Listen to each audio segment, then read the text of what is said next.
very strange radio bursts keep slamming into our Earth from outer space, deep outer space, and the scientists have no idea where they're coming from. They're repeated signals, and they think that it could be ETs trying to contact us as well. Let's remember that we sent out a plaque in the 1970s stating where we were, samples of languages and what men and women looked like, etc., samples of music. So anyway, they're hoping that artificial intelligence may be able to help explain mysterious radio signals that keep hitting Earth. So these sudden shrieks of radio waves from deep space keep slamming into our radio telescopes, spattering those instruments' detectors with confusing data. Now astronomers are using artificial intelligence to pinpoint the source of these shrieks, and they're hoping to get explanations what is sending them to Earth. Where are they coming from? And researchers suspect billions of light years across space.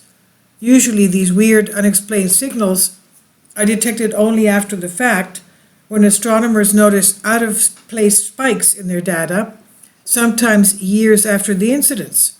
The signals have complex, mysterious structures, patterns of peaks and valleys in radio waves that play out in just milliseconds, and that's not the sort of signal astronomers expect to come from a simple explosion or any other one of the standard events known as scatter spikes of electromagnetic energy across space. Astronomers call these strange signal fast radio bursts, or FRBs, fast radio bursts.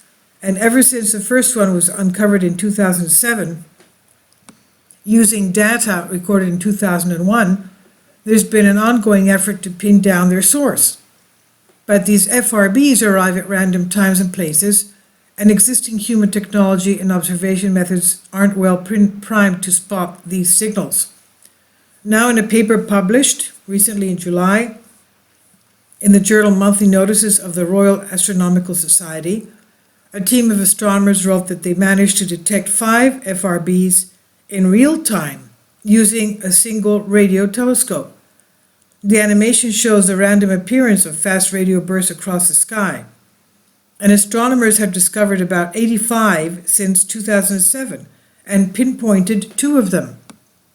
Wal Farah, a doctoral student at Swinburne University of Technology in Melbourne, Australia, developed a machine learning system that recognized the signatures of FRBs as they arrived at the University of Sydney's Molonglo Radio Observatory near Canberra.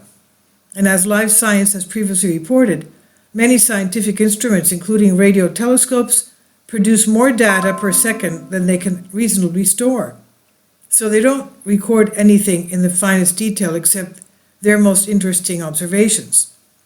Farah's system trained the Molonglo telescope to spot FRBs and switch over to its most detailed recording mode, producing the finest records of the FRBs yet. Based on their data, the researchers predicted that between 59 and 157 theoretically detectable FRBs splash across our skies every single day.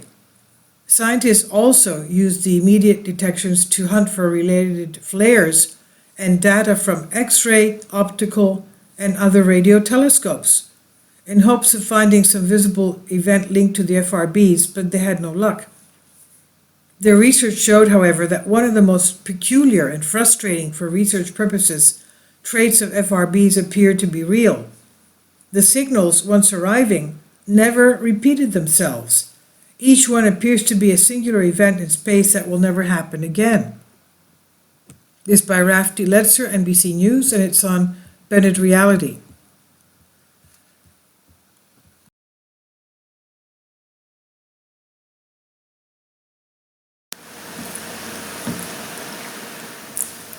If you'd like to join me on my Patreon account, you will hear content not covered by mainstream media.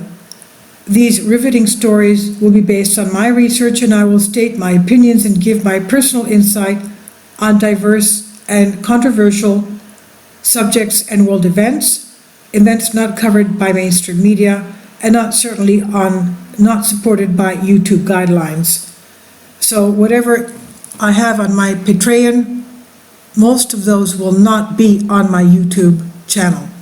Please consider becoming a member today. More of the most significant and important videos will be on my Patreon channel. Your support helps me to continue my research and keeps this YouTube channel alive. And we depend on your support, your generous charity, because we help economically challenged families here in Athens, Greece, in Kapota, and we also help the young generation with university tuition and the community around our church. Thank you.